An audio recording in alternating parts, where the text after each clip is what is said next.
es un sistema que se tiene que encargar de eliminar las impurezas que hay en el cuerpo humano, ya sea por las propias toxinas endógenas que se va a producir ahí por el metabolismo de las células, así como toxinas exógenas, esas toxinas que nosotros ingresamos y que de alguna manera eso tiene que volver a salir del cuerpo. Un ejemplo es el caso de los medicamentos, que cuando nosotros consumimos esos medicamentos, entonces hay toxinas que el cuerpo tiene que eliminar. Tiene que eliminar. Lorena dice aquí enviar material de cardiología. Sí, Lorena, creo que yo ya envié todos los materiales de cardio. Los que yo desarrollé, creo que ya pasé todo, pero de todas maneras voy a pasar otra vez ahí al grupo de delegados para que ustedes puedan tener todos los materiales de las clases que yo di con ustedes, sin problema. Muy bien. Sistema urinario. ¿Cómo está formado el sistema urinario? Por un lado tenemos aquí, podemos observar, tenemos dos riñones, un riñón del lado derecho, un riñón del lado izquierdo. Esos riñones están ubicados en las fosas toracolumbares. Luego tenemos aquí el uréter, tenemos la vejiga y la uretra. Ese es nuestro sistema urinario. Sistema urinario, ¿cuál es la principal función que tiene el sistema urinario? Mucha gente dice, la principal función que tienen los riñones o el sistema urinario en sí es de producir orina. Y la verdad que no, la verdad que no. La principal función que tiene el riñón es la de homeostasis, equilibrio interno y externo del ambiente celular. Eso es lo que tiene que hacer el riñón. El riñón tiene que garantir la homeostasis. Lo que no va a servir y va a dañar al cuerpo, él tiene que tirarlo hacia afuera, y lo que el cuerpo necesita, él tiene que reintroducir. La orina es la consecuencia producida por ese trabajo de homeostasis a nivel del riñón. Algo muy importante aquí, ustedes no tienen que confundir de ninguna manera. Aquí nosotros estamos viendo a la arteria aorta abdominal. Esto es el diafragma. Entonces la aorta, cuando atraviesa aquí el diafragma, se llama aorta abdominal. Y aquí podemos ver esta primera ramita que vemos aquí en la parte anterior. Esta es una rama impar visceral. Este es el tronco celíaco, mesentérica superior, mesentérica inferior. Las pares, aquí no se ve, pero la aorta da para esta glándula que está por encima del riñón, la suprarrenal media. Y por debajo aquí tenemos nosotros la arteria renal. Ahí está, la izquierda es más cortita porque está en íntima relación con el riñón del lado izquierdo. La derecha es un poquitito más larga porque le queda más lejos aquí el riñón del lado derecho y atraviesa aquí nuestra vena. La sangre bombeada por el corazón del lado izquierdo, esa sangre arterial es la que viene aquí a nivel del vaso arterial renal para entrar en el sistema aquí del riñón para que pueda cumplir con el trabajo que es el trabajo de filtración, y producir la orina. Entonces eso es algo que ustedes no pueden confundir. La sangre filtrada en el riñón es sangre arterial. Esa sangre arterial es la que va a ingresar en el riñón aquí por la arteria renal. Entonces aquí viene la arteria renal.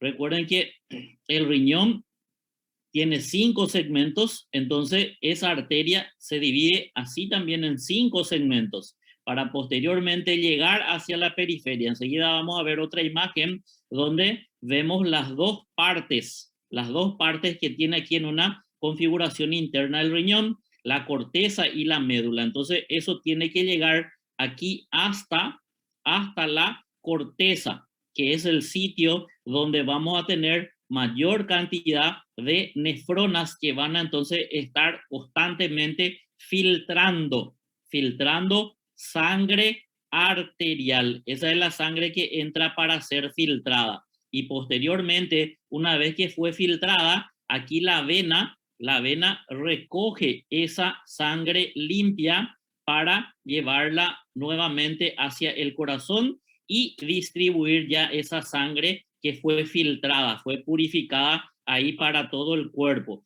Del volumen sanguíneo que tiene un individuo, en promedio es 5 litros, 22% de esos 5 litros es lo que llega aquí al riñón por minuto. O sea que el riñón tiene un promedio aquí entre 1100 a 1200 ml de sangre de forma constante aquí por minuto para estar purificando. Entonces, 22% del volumen sanguíneo es lo que va a estar constantemente aquí a nivel renal para poder estar filtrándose. Muy bien. Entonces, aquí para recordar sangre arterial, eso es lo que tienen que conocer muy bien ahí. Ahí tenemos entonces, ahí tenemos un corte coronal que se hizo aquí al riñón del lado izquierdo, en donde podemos apreciar que hacia la parte periférica esto se llama corteza y aquí en la parte media esto se llama médula. Y a nivel de la médula es donde nosotros tenemos la forma de una pirámide. Voy a ver si no tengo una imagen aquí. No, no tengo otra imagen mejor. Aquí tengo una imagen mejor. Aquí está entonces la corteza. Ahí está la corteza. Y aquí está la médula. La médula es la que tiene la forma de una pirámide. La base orientando, mirando hacia la corteza y el vértice mirando aquí hacia el seno renal. De tal forma que aquí vemos los vasos. En este caso, la arteria renal se va a ramificar en las ramas segmentarias para posteriormente entrar esto que está aquí por anatomía, ustedes vieron, esto se llama columna renal o columna de Bertin. Aquí llega entonces el vaso sanguíneo, atraviesa por esta columna, aquí entre la transición de la base y la corteza, aquí forma un arco, aquí forma un arco. Ese arco ahí entonces da los vasos arcuatos, ¿verdad? O las arcadas aquí básicamente de estos vasos. Y aquí es donde nosotros tenemos los ramos interlobuliares que van a terminar dando la arteriola aferente. Esa es la arteriola que va a entrar aquí en una estructura que es la unidad estructural y funcional del riñón, que es la nefrona, que vamos a ver entonces enseguida ahí. Entonces, aquí el vaso arterial es el vaso que va a ingresar en el riñón para poder ser filtrado. Entonces ese filtro, una vez que se produce, la médula, lo que contiene en su interior son los túbulos colectores que aquí van a estar desembocando su contenido. Esto ustedes ya saben, esto se llama cáliz menor. La fusión de estas cálices menores da las cálices mayores, entonces ya están trayendo aquí la orina, juntando la orina para posteriormente dirigirse aquí por esta estructura en forma de embudo o funiu, ¿verdad? Esto se llama pelvis renal y aquí es donde ya va a salir esa orina formada propiamente para salir aquí por el uréter y esto va hasta la vejiga, que es el reservorio, ahí donde nosotros vamos a tener ese reservorio de orina para que cuando llegue a una cierta cantidad de volumen genere a nivel del sistema nervioso el estímulo de que está cargada de orina posteriormente para poder evacuar. Entonces eso es el trabajo que va a estar realizando nuestro riñón de forma constante. Entonces vamos a describir aquí cuáles son las funciones principales que tiene el riñón y que nosotros tenemos que estar conociendo muy bien esas funciones. En primer lugar, excreción de los productos de desecho del metabolismo. Entonces, hay metabolismo aquí de nutrientes que hay en el cuerpo, entonces el riñón tiene que estar excretando eso. Vamos a dar un ejemplo aquí. Aminoácido, la degradación de los aminoácidos, nosotros tenemos como contenido la urea. Entonces la urea tiene que ser excretada, tiene que ser eliminada. Por eso es que cuando hay una falla a nivel del riñón, nosotros podemos pedir urea. o como componente para estudiar el riñón si hay un buen funcionamiento, cuando pedimos un perfil renal, está ahí la urea. Quiere decir que si mi paciente no está eliminando de forma correcta esa urea va a estar elevada en sangre. Entonces eso es un marcador de que el riñón no tiene un buen funcionamiento. El otro componente que tenemos es el producto de degradación de la fosfocreatina muscular. En este caso nosotros tenemos la creatinina. Entonces urea, creatinina son productos de metabolismo que hay que excretar de forma constante, y esto tiene valores normales en sangre, que cuando nosotros tenemos aquí el paciente que tiene una disfunción en el riñón, estos productos, estos metabolitos, entonces van a estar elevados. Estos son marcadores de que el riñón no está teniendo el trabajo necesario para poder eliminar las sustancias que tiene que eliminar. Elevación de urea y creatinina es marcador de disfunción renal. Otro metabolito que tenemos aquí, ejemplo, es el ácido úrico. Entonces, degradación de los ácidos nucleicos, también degradación de metabolitos de hormonas, regulación. El riñón es el regulador del equilibrio hídrico y electrolito bastante importante. Aquí tenemos la función, una de las funciones más importantes que tiene ahí el riñón es la de regular esos electrolitos en cuerpo. Ejemplo, tenemos el sodio y el potasio. Entonces, el riñón es el fundamental aquí para que nosotros tengamos niveles normales en la concentración de sodio y los niveles de potasio.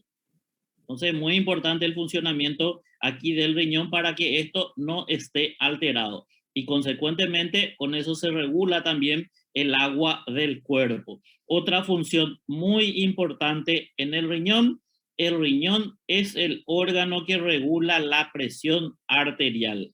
Por eso, cuando ese paciente tiene problema del riñón, se va a retener ciertos componentes, estructuras, sustancias y también agua. Vamos a tener mayor volumen en el componente intravascular, y al tener mayor volumen, eso va a significar de que la presión va a estar elevada.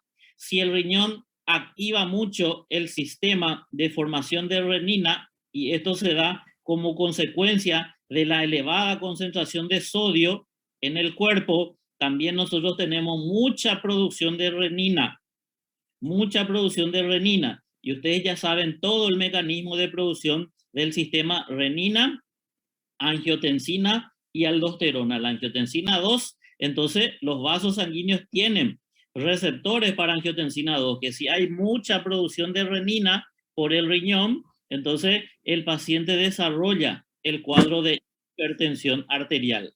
El riñón es fundamental en la regulación del equilibrio ácido básico. Recuerden que el pH normal sanguíneo es de 7.35, 7.45, y quien mantiene esos niveles tan cortitos, perfectos, óptimos, aquí son los riñones. De tal forma que si hay una disfunción, podemos tener entonces un disturbio, un desequilibrio. Entonces, él lo que hace es regular de forma constante.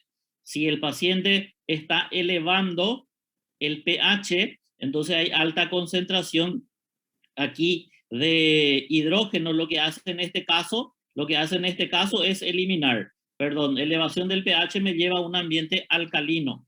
Disminución es donde yo tengo una acidosis. Entonces, cuando hay acidosis, lo que hace el riñón es sacar hidrógeno, recuperar y formar bicarbonato. Así, si tenemos un ambiente alcalino, lo que hace el riñón es sacar ese bicarbonato que está en exceso, y con eso está regulando el equilibrio ácido básico corporal. Otra función que tenemos aquí, regulación, como está bien escrito aquí, regulación en la producción de los eritrocitos. Entonces, ustedes ya saben que el riñón, hay unas células en él que van a estar constantemente produciendo eritropoyetina.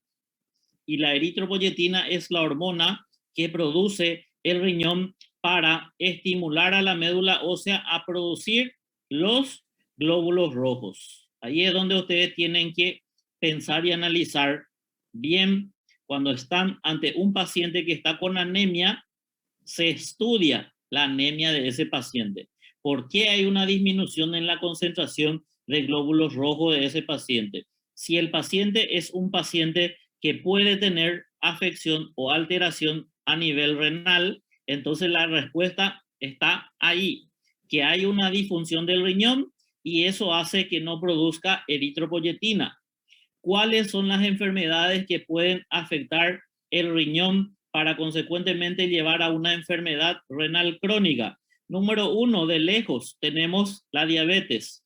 La diabetes puede generar una afección cuando la hiperglicemia entonces es crónica y no es mantenida en niveles ideales. La hipertensión también genera daño a nivel renal y el otro es el lupus eritematoso sistémico que también genera afección a nivel del riñón. Entonces, ese paciente que comúnmente ustedes van a estar viendo es aquel paciente con diabetes. Diabetes. ¿Qué yo puedo pedir para poder evaluar así de forma general el funcionamiento del riñón de ese paciente? Puedo pedir un simple hemograma. Y ustedes ya saben que el hemograma contiene glóbulos rojos, glóbulos blancos y las plaquetas. Ese paciente que está con diabetes de forma crónica, años, entonces yo espero que ese resultado me venga con disminución en la cantidad de los glóbulos rojos. ¿Por qué? Porque la diabetes daña de forma crónica al riñón y ese riñón dañado de forma crónica va a generar disminución en la producción de eritropoyetina y ahí está la disminución de la concentración de glóbulos rojos que va a presentar este paciente. Teniendo yo entonces ese raciocinio, teniendo yo este resultado, entonces para poder tratar, conociendo la causa, me queda fácil. Entonces aquí, si el problema es que no produce eritropoyetina, el tratamiento para su anemia va a ser inyectar eritropoyetina a ese paciente. No va a ser darle hierro, no va a ser darle B12, ácido fólico o administrarle sangre, porque no es esa la causa de la anemia que está presentando ese paciente. La otra función que tiene el riñón es la de regular la activación de la vitamina D, 1.25 dihidroxicolecalciferol, un nombre más fácil, calcitriol. Esas son las dos funciones endocrinas del riñón. Regular la producción de eritrocitos mediante la eritropoyetina y regular la activación de la vitamina D. Esas son las funciones endocrinas. El riñón tiene dos funciones endocrinas y son estas dos. Y luego, otro trabajo que realiza el riñón, aquí el principal órgano que realiza esto es el hígado. Sintetizar nueva glucosa a partir de otro sustrato que no sea carbohidrato. Eso se llama gluconeogénesis. 90% de la gluconeogénesis es realizada por el hígado. El hígado es el que cuando no hay azúcar, no hay almacén, él a partir de una estructura lipídica o aminoácido convierte en glucosa para tener energía y eso se llama gluconeogénesis. Entonces, si hay una disfunción a nivel hepático, el paciente no puede realizar este trabajo, entonces el riñón es capaz de producir una mínima cantidad de esa conversión. Entonces, la gluconeogénesis en un 10%, entonces puede ser realizada por el riñón. Entonces, estas son funciones básicas, vitales, que nosotros tenemos que saber, tenemos que comprender, tenemos que entender. Y aquí es donde está llegando nuestro vaso sanguíneo, y aquí es donde da la ramita que va a entrar en el sistema de filtración, secreción y reabsorción, que es el trabajo que va a realizar aquí esta unidad estructural y funcional del riñón. Esta es la nefrona, entonces. ¿Alguien quiere preguntar algo ahí? Parece que alguien quería preguntar algo. ¿Dudas hasta ahí?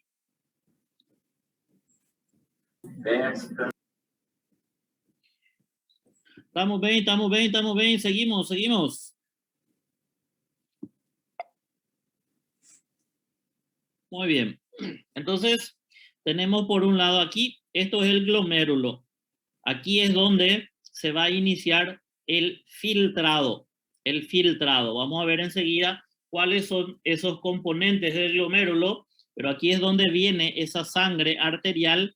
Ahí está la arteriola aferente, que es la que va a ingresar aquí a nivel del glomérulo, donde se va a producir el filtro, donde se va a producir el filtro.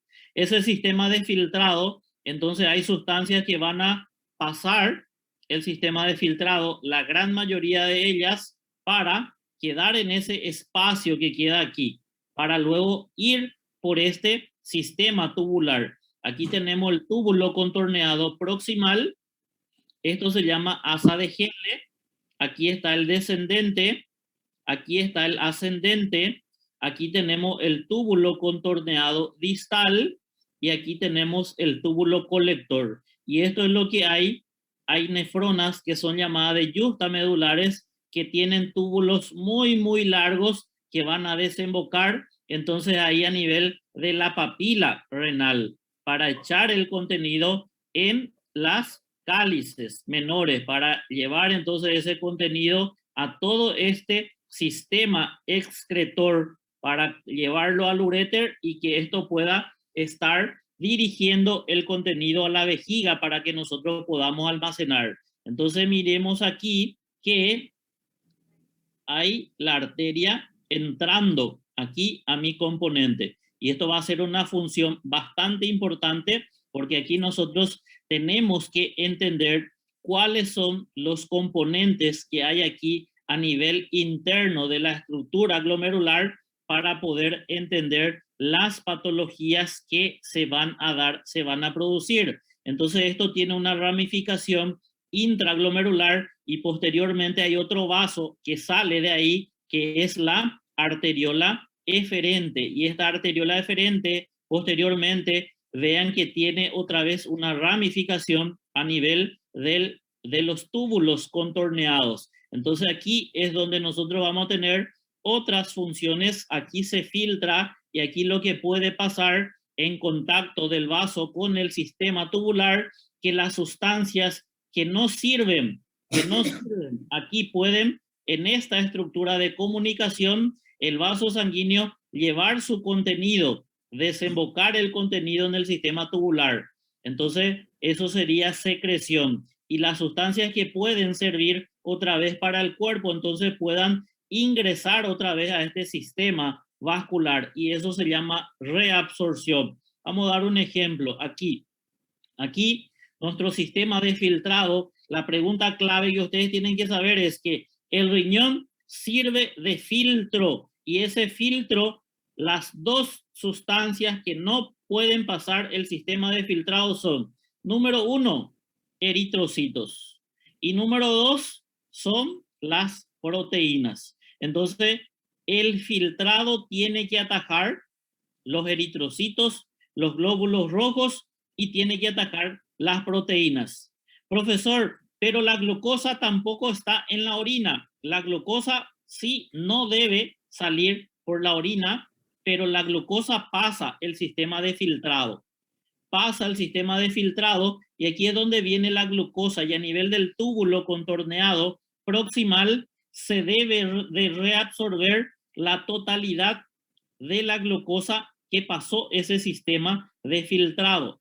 Este túbulo contorneado proximal tiene una capacidad de reabsorber 180 gramos de glucosa, o sea que si la glucosa en sangre está hasta esos niveles, eso puede ocurrir después de nosotros estar, después de un alimento, ingerir un alimento, eso se llama postprandial, esto puede subir. El riñón va a tratar de regular. Si es que está en exceso, va a tratar de expulsar eso.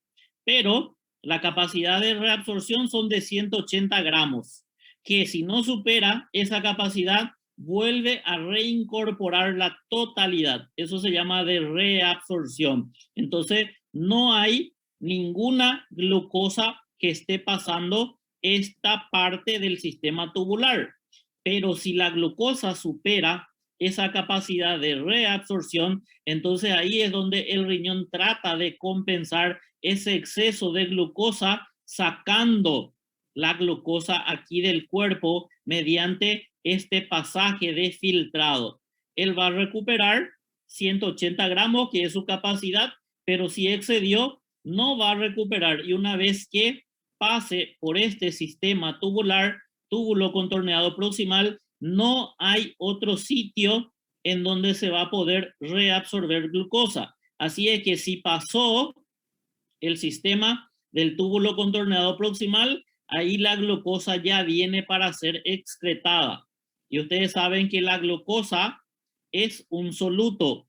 Entonces, cuando yo estudio la relación soluto y solvente, si hay mucho soluto aquí, lo que va a hacer es estirar mucha agua hacia el contenido tubular para posteriormente, miren que esto va a ir hacia el túbulo colector y nadie hay aquí para estar atacando a esa glucosa.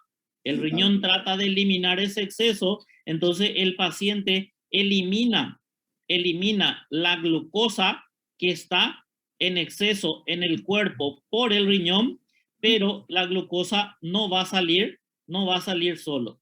Entonces la glucosa no va a estar saliendo sola y va a estar arrastrando mucha agua consigo. Hay un cuadro de glucosuria, eliminación de glucosa por orina y arrastrando mucho líquido. Entonces eso genera un cuadro de poliuria, mucho líquido aquí en la orina o formando la orina. Eso es lo que tiene mi paciente, está orinando mucha agua. Entonces eso se produce en aquellos pacientes que tienen cuadro de hiperglicemia. Entonces recuerden, la glucosa pasa al sistema de filtrado, pero el riñón no debe dejar de pasar por el sistema de filtrado a no ser que supere la capacidad de reabsorción. Lo único que no debe pasar el filtro renal son los glóbulos rojos, porque no se ve de forma normal orina con sangre. Y tampoco se ve de forma normal orinar y eliminar proteína. Profesor, ¿cómo voy a saber que estoy eliminando proteínas con la orina? Cuando ustedes se van a orinar y la orina tiene mucha espuma, eso es indicativo de que hay pérdida proteica, se está perdiendo proteína y entonces está pasando ese sistema de filtrado. Entonces aquí vemos otra vez la arteriola, aquí está la aferente, aquí es donde yo voy a tener el capilar glomerular porque está dentro del glomérulo y aquí es donde entonces va a ir pasando ese filtrado. Aquí esto tiene una capa visceral, una capa parietal aquí a nivel del glomerular, entre los dos un espacio que es llamado de espacio de Bowman o llamado también aquí de espacio urinario, porque aquí hay una cápsula que se llama cápsula de Bowman, que ya estudiaron seguramente ustedes en histología, fisiología, entonces donde tenemos la cápsula de Bowman y entre ellos hay el espacio urinario donde cae el contenido para posteriormente salir aquí por el túbulo contorneado proximal. Y aquí está la arteriola eferente que va a estar rodeando otra vez al sistema tubular para recuperar aquello que necesita recuperar y para poder eliminar aquello que no consiguió eliminar aquí en el sistema de filtrado. Y aquí vemos un componente muy importante. Ahí está la arteriola aferente ingresando al glomérulo y aquí tenemos el capilar glomerular. Y ese capilar glomerular de la parte más interna ahí es donde nosotros tenemos un endotelio que, como pueden ver, es un endotelio que tiene muchos agujeritos. Y ese endotelio con muchos agujeritos, entonces este endotelio es llamado de endotelio fenestrado por los agujeros que presenta.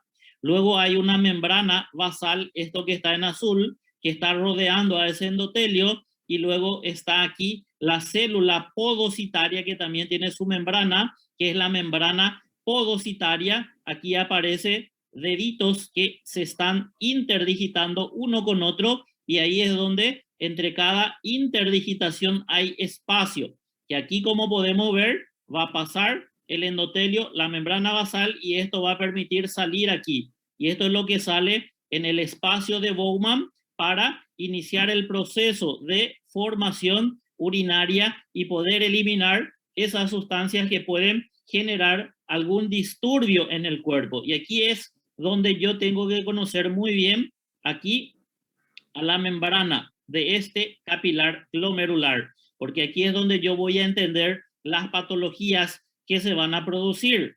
Este endotelio, si está dañado, si hay un cuadro de inflamación de este capilar, entonces este endotelio aumenta la permeabilidad, y las células que no pueden salir por aquí, por un lugar tenemos los glóbulos rojos. Entonces, en primer lugar, los glóbulos rojos no tienen que salir, pero cuando hay un cuadro inflamatorio, toda inflamación en medicina, nosotros le agregamos el sufijo itis. Entonces, glomérulo nefritis o nefritis es un cuadro de inflamación de este endotelio, de este capilar endoteliar. Entonces, cuando yo tengo un cuadro de una glomerulonefritis, hay una inflamación de este endotelio que va a permitir aquí extravasar glóbulos rojos. Glóbulos rojos. Y cuando hay una extravasación de glóbulos rojos, miren que ese glóbulo rojo va a extravasar y va a ocupar aquí el espacio urinario. Entonces yo tengo un cuadro de nefritis, y ese cuadro de nefritis es llamado aquí, dentro de los trastornos glomerulares, de síndrome nefrítico. El síndrome nefrítico es una nefritis del endotelio que permite la extravasación de los glóbulos rojos. Los glóbulos rojos comienzan a ocupar este espacio de Bowman, y como es grande el tamaño aquí, comienzan a acumularse. Entonces el líquido que viene a la estructura del capilar no puede pasar este sistema de filtrado, y al no poder pasar ese sistema de filtrado, lo único que hace es volver a salir. Y si yo no tengo filtración de la sangre, no tengo formación de orina. Por eso es que estos pacientes desarrollan una producción DINA, que es llamada de oliguria. Oliguria. Entonces va a haber glóbulos rojos que van a salir por ese sistema urinario. El paciente va a orinar aquí, orina con glóbulos rojos. Entonces yo voy a tener un cuadro de glóbulos rojos en orina, y eso se llama de hematuria. La hematuria puede ser microscópica como puede ser macroscópica. Entonces, esto se produce cuando hay un daño a nivel del endotelio. Pero sin embargo, si se afecta ya la membrana basal y se afecta la membrana podocitaria, aquí las otras estructuras que no tienen que pasar ese filtrado van a ser las proteínas. Y si las proteínas comienzan a extravasar, vamos a tener una pérdida masiva de proteínas por el componente aquí urinario renal. Y en este caso, cuando hay una pérdida excesiva de proteínas, se crea otro problema, que es la glomerulonefrosis, o en este caso el síndrome nefrótico. Nefrótico es cuando hay una pérdida exagerada de proteínas. Entonces, recuerden que la proteína aquí tiene que encargarse de regular la presión osmótica. Si hay mucha pérdida masiva de proteína en este paciente lo que va a tener es una disminución en la cantidad de líquido intravascular. Es un paciente que el líquido intravascular queda totalmente a nivel intersticial. Este paciente hace edema por todo el cuerpo, un edema generalizado. Y ese edema generalizado lo que le va a producir en este caso es retener mucha cantidad de líquido en el ambiente intersticial y poca cantidad de líquido en el ambiente intravascular. Entonces, el paciente está edematizado y está deshidratado porque no tiene líquido en la sangre. Asimismo, un paciente que se edematiza completamente el cuerpo, pero a nivel intravascular no hay líquido, un ambiente deshidratado. Nosotros tenemos que hidratar a este paciente y tenemos que tratar de corregir el cuadro aquí del síndrome nefrótico. Y aquí es donde podemos observar otra vez. Aquí está el vaso sanguíneo, miren, el aferente llegando, aquí generándose la filtración, ahí los desechos que no sirven saliendo por este sistema de filtrado y aquí por mi sistema tubular. Algo muy importante que aquí tienen que conocer, nunca se tienen que olvidar de esta estructura que está aquí en contacto con la arteriola aferente y eferente. Entonces, este es el túbulo contorneado distal que en contacto con estos vasos ahí tiene un aumento del tamaño de esa célula. Y eso se llama mácula densa. Y la mácula densa lo que hace es regular los niveles de sodio en cuerpo. No regular, sino que detectar si hay mucho sodio, entonces en contacto aquí con las células de la arteriola aferente y eferente, esas células también se modifican y forman otras células o un aparato formado aquí, que es el aparato o complejo justa glomerular. Y son estas células lo que van a estar constantemente produciendo la renina cuando hay un disturbio en la concentración de sodio. Ahí es donde se va a producir bastante cantidad de renina y mediante eso es lo que se regula la presión del paciente. Aquí vemos entonces la arteria renal entrando sus ramificaciones, ahí en la parte glomerular, aquí está la aferente, aquí está el capilar. El primer paso es filtración. Ahí sale entonces la eferente y consecuentemente pasa por el sistema tubular. Y al pasar por ese sistema tubular, aquí entra en relación con este sistema tubular y lo que hace es entonces recuperar lo que le va a servir y eliminar, expulsar hacia ese sistema tubular. Eso se llama secreción, en lo que va entonces a eliminar definitivamente hacia el exterior. Muy bien, vamos a hablar ahora de los trastornos que nosotros podemos tener a nivel del glomérulo, a nivel glomerular. Muy bien, cuando nosotros hablamos entonces de itis, dijimos que es inflamación. La glomerulonefritis es un proceso inflamatorio del riñón, específicamente a nivel del glomérulo, que es una parte, una porción que tiene la nefrona.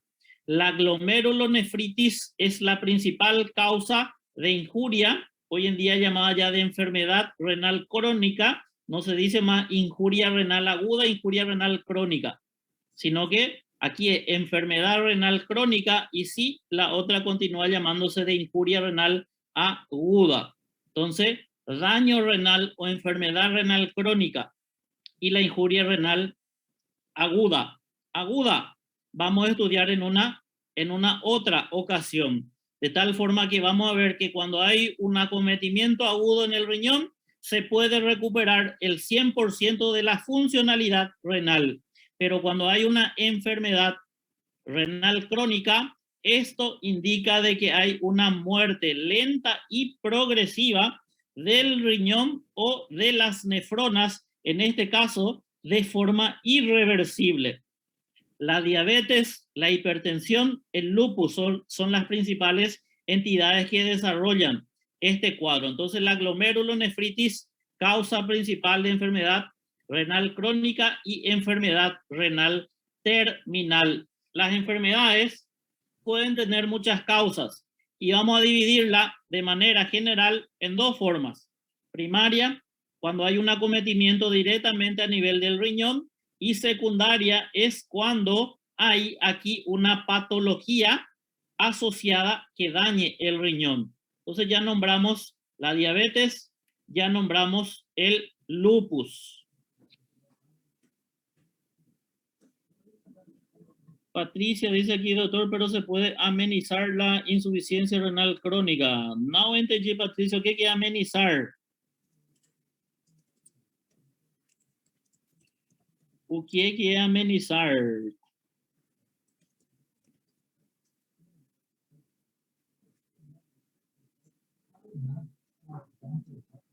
Quedando maior a taxa de filtrado.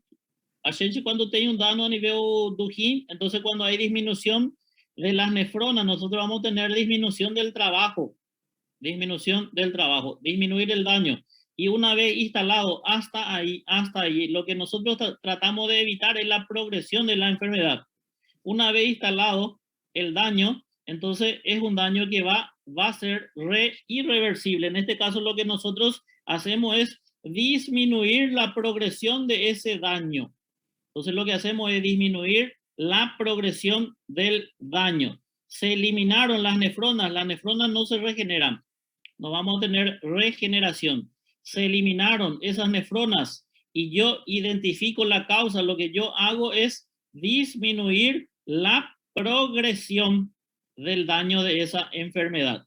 ¿Está bien? Por eso en aquel paciente, el común y corriente que van a ver es aquel paciente diabético.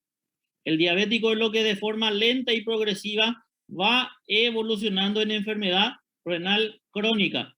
Por eso es que cuando yo detecto la enfermedad tengo que mantener o tratar de mantener cifras, niveles normales aquí de la glicemia en sangre para disminuir la progresión de su enfermedad. Porque si este diabético no se trata, es donde va a ir evolucionando y va a ir empeorando su cuadro, hasta que llegue en un momento donde el riñón prácticamente aquí ya no va a realizar su trabajo, y ahí es donde voy a tener todas las complicaciones que puede tener una persona por una disfunción en el riñón. Ahí es donde yo ya pienso, ese paciente tiene que ir a diálisis, ese paciente tiene que entrar en lista de trasplante y esas cosas. Entonces lo que buscamos nosotros es detectar de forma precoz la enfermedad para disminuir la progresión.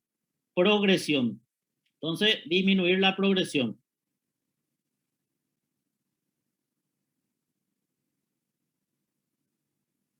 Sí, entonces lo que se hizo aquí en este caso es frenar la evolución de la enfermedad. Frenar la evolución y tratar al máximo de mejorar todo lo que se pueda mejorar con esas otras nefronas que quedaron funcionantes. Entonces, eso es lo que probablemente se hizo en tu caso. ¿Está? Muy bien, vamos a continuar aquí. Lo que se hace en este caso es, en aquellas nefronas que siguen funcionando, esas son las que van a tratar de compensar. Por eso tenemos que evitar la progresión de la enfermedad. Lo mismo, usted tiene que tener en cuenta, un riñón no está trabajando, un riñón el paciente está perdiendo. Entonces, ¿qué es lo que se hace? Se saca el riñón que está con alteración y queda un riñón.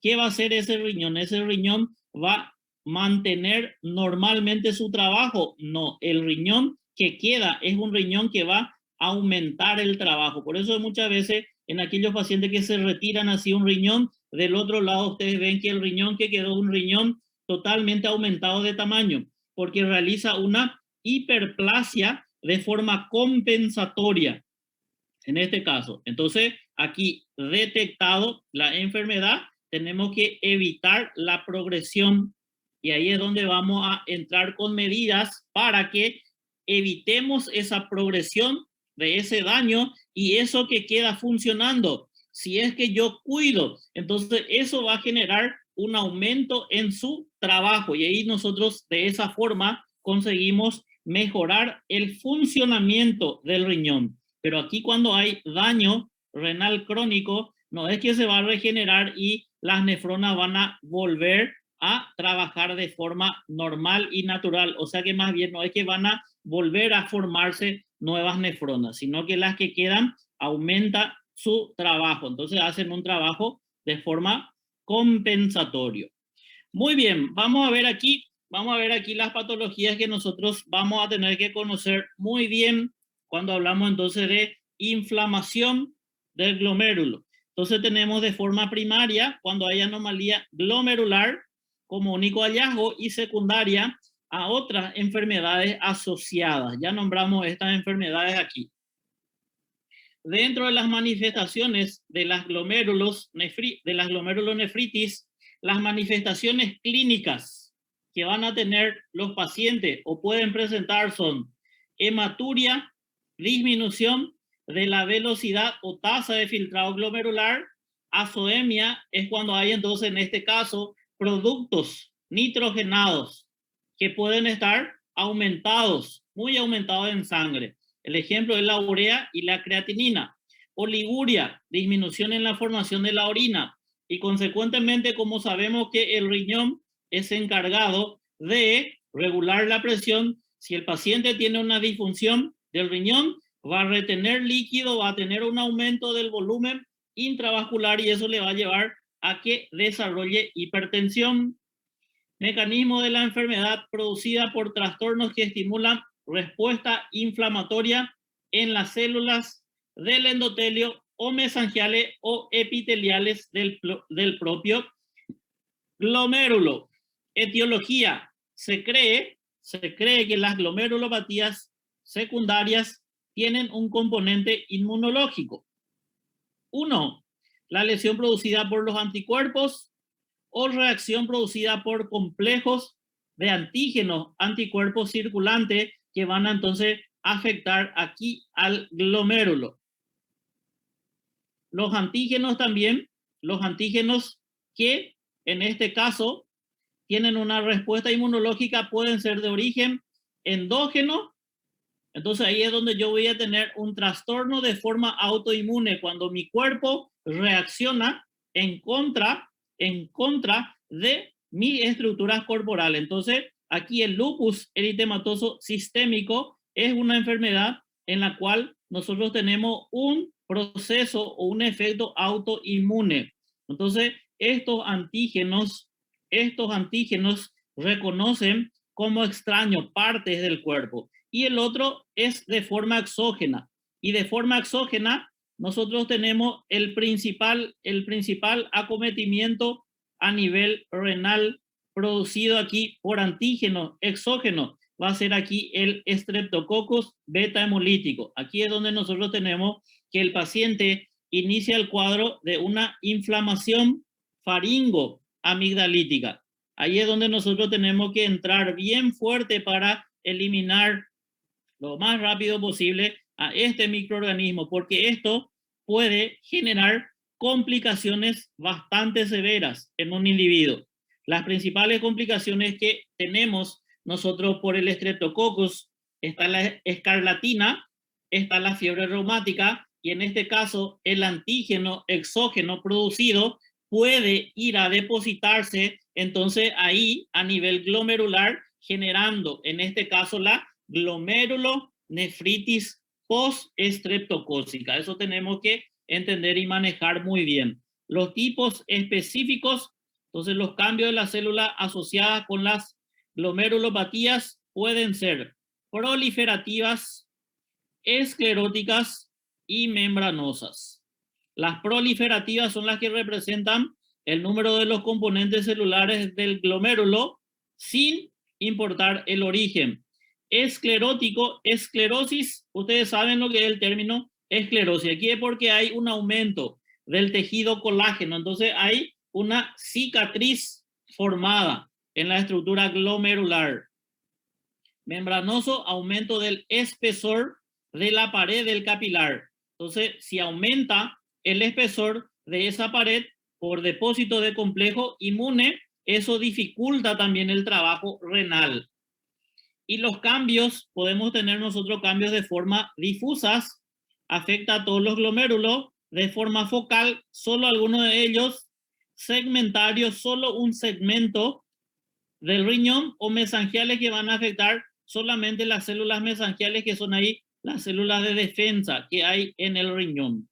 Y las clases vamos a nombrar y vamos de forma general a hablar de las patologías glomerulares, y dos son las que vamos aquí a entrar en hincapié, donde ustedes tienen que conocer muy bien estas dos entidades.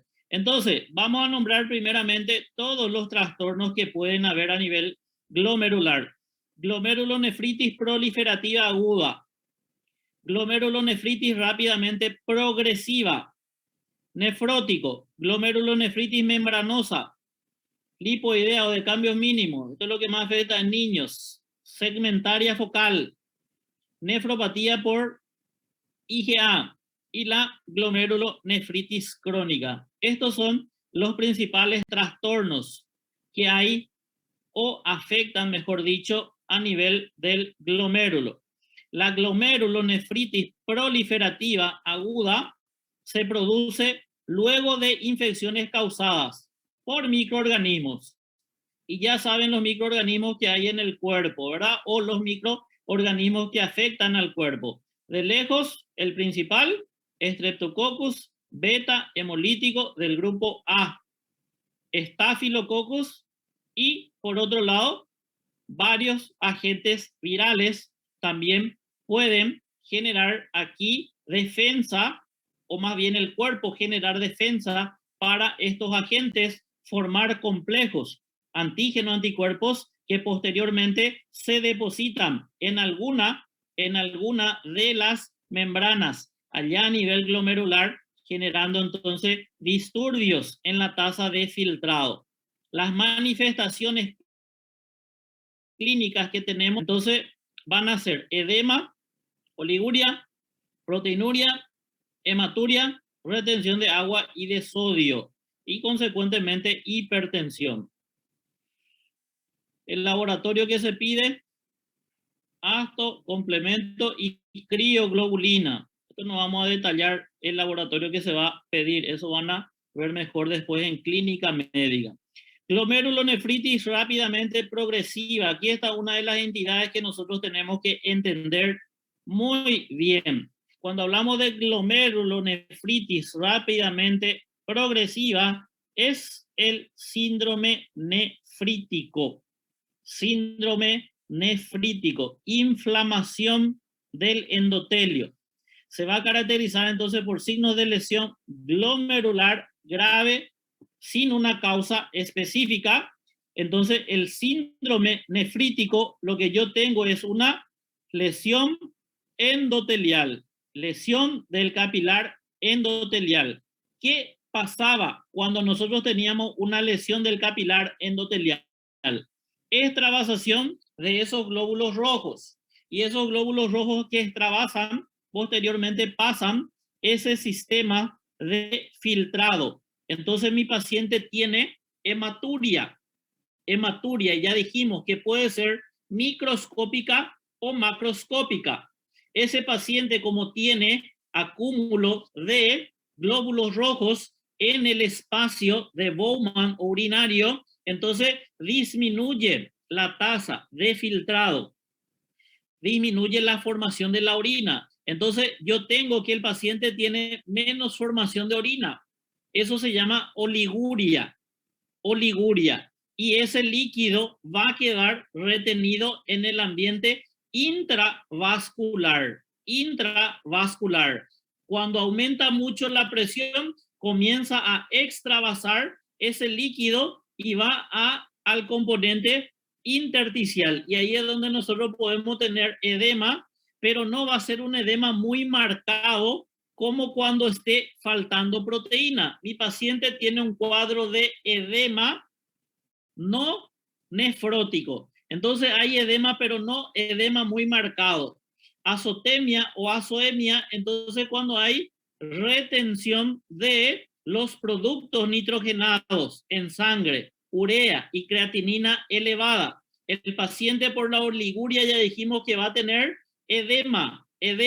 Entonces hay un cuadro de edema, pero no es un edema muy marcado y hay mucho líquido que queda en el ambiente intravascular y eso es lo que le lleva a la manifestación también de hipertensión en ese paciente. El nefrítico tiene hematuria y tiene hipertensión.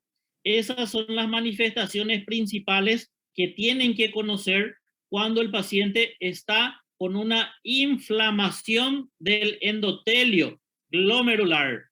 Entre las enfermedades que se presentan, dice este tipo de glomerulonefritis, se presentan los trastornos por los complejos inmunes. Ejemplo, lupus, vasculitis y el síndrome de Goodpasture. Esas son las manifestaciones que cursan con nefrítico. El otro síndrome que tenemos que conocer muy bien, entonces es el síndrome nefrótico. Nefrítico, inflamación del endotelio glomerular, extravasación de glóbulos rojos. Nefrótico es cuando hay una lesión de la membrana basal y de la membrana podocitaria y hay extravasación de proteínas, extravasan esas proteínas. Dice, no es una glomerulopatía específica, sino un conjunto de hallazgos determinado por un aumento de la permeabilidad glomerular a las proteínas plasmáticas. Nefrótico, entonces hay una pérdida masiva de proteína, diabetes, amiloidosis, lupus. Entonces son las principales entidades que generan cuadro de síndrome nefrótico, proteinuria masiva, más de 3.5 gramos por día hay de pérdida de proteínas. Si yo tengo mucha pérdida de proteínas por orina, entonces la principal proteína que hay a nivel del cuerpo producida por el hígado es la albúmina, la que regula la presión osmótica. Si se está perdiendo mucho en orina, ese paciente queda con poca proteína en sangre, entonces desarrolla un cuadro de hipoalbuminemia. Si yo no tengo la proteína en el ambiente intravascular, el paciente ahí es donde el líquido que está en el intra pasa de forma masiva al líquido aquí extravascular, o sea que a nivel intersticial el paciente desarrolla un edema muy marcado, un edema generalizado que se llama anasarca. Eso desarrolla el paciente con síndrome nefrótico.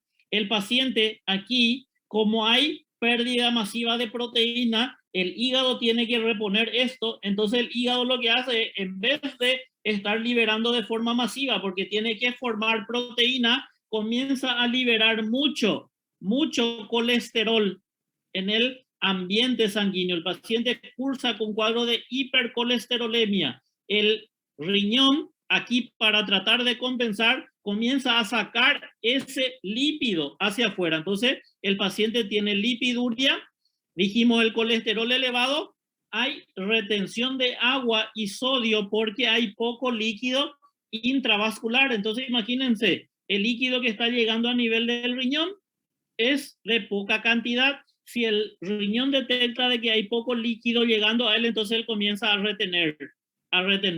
Y aquí la manifestación que marca la diferencia con el nefrítico, aparte de la proteína, el nefrótico es un cuadro de pérdida masiva de proteína sin hipertensión. El paciente no tiene hipertensión. ¿Cómo va a estar elevada la presión del paciente si ni siquiera hay agua en el vaso sanguíneo? Entonces, mi paciente aquí no tiene hipertensión, no como en el nefrítico. Entonces, recuerden, nefrítico, hematuria, hipertensión. Nefrótico es un paciente que tiene proteinuria masiva con normotensión o incluso puede estar con hipotensión. No hay aquí hipertensión en nefrótico. Y la retención de agua y sodio se da por un aumento compensatorio de la concentración de aldosterona, estimulación del sistema simpático porque hay una hipoperfusión cerebral por disminución del componente intravascular, reducción de la secreción de los factores natriuréticos. Eso es lo que hace retener agua y sodio. Otra patología que vamos a estar nombrando, nada más ya, las dos principales que tenemos que conocer, ya nombramos, nefrítico y nefrótico. Entonces la nefritis membranosa es otra patología, es la causa frecuente de nefrosis primaria en adultos y aparece sobre todo en quinta y sexta década de vida. Trastorno producido aquí por engrosamiento difuso de la membrana basal glomerular debido al depósito de complejo inmune. Puede ser también por infección por hepatitis B, alteraciones metabólicas como la diabetes, tiroiditis y algunos fármacos que hacen engrosar esa membrana basal, de ahí su nombre, membranosa. Enfermedad con cambios mínimos. Esta enfermedad se caracteriza por pérdida difusa de los podocitos presente en el epitelio. Glomerulonefritis segmentaria y focal.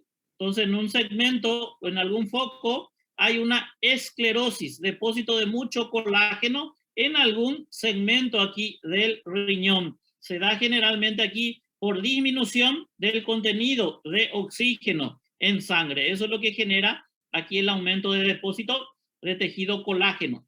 Anemia drepanocítica, cardiopatía congénita cianótica, HIV y el abuso de drogas pueden generar este trastorno.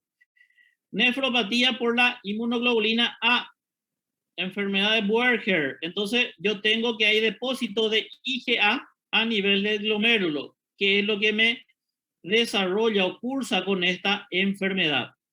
Las lesiones glomerulares asociadas con enfermedades sistémicas.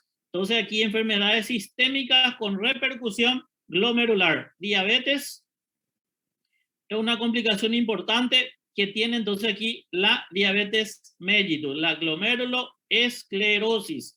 Lleva al paciente a desarrollar cuadro de síndrome nefrótico. Afecta al 30% de los diabetes tipo 1 y es responsable 20% de la muerte de los pacientes diabéticos menores de 40 años. La enfermedad se manifiesta por proteinuria no nefrótica, síndrome nefrótico y la enfermedad renal. Muy bien, entonces aquí estuvimos hablando en el día de hoy de la estructura y función del riñón y las enfermedades que se pueden dar a nivel glomerular. Vamos a ver si es que tienen alguna duda, alguna pregunta para estar encerrando nuestra clase.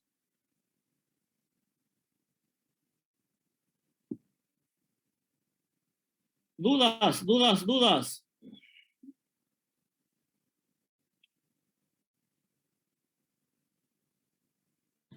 Doutor, Sim. essas patologias que o senhor falou, o senhor pode repetir quais são as que a gente tem que enfocar? Nefrítico y nefrótico, esas son las más importantes. Esas son las más importantes que ustedes tienen que entender muy bien. Esas son las que más ahí dimos hincapié. ¿Está bom? Dale, gracias. Muy bien, muy bien. Excelente, excelente. Entonces estamos dejando nuestra clase hasta aquí.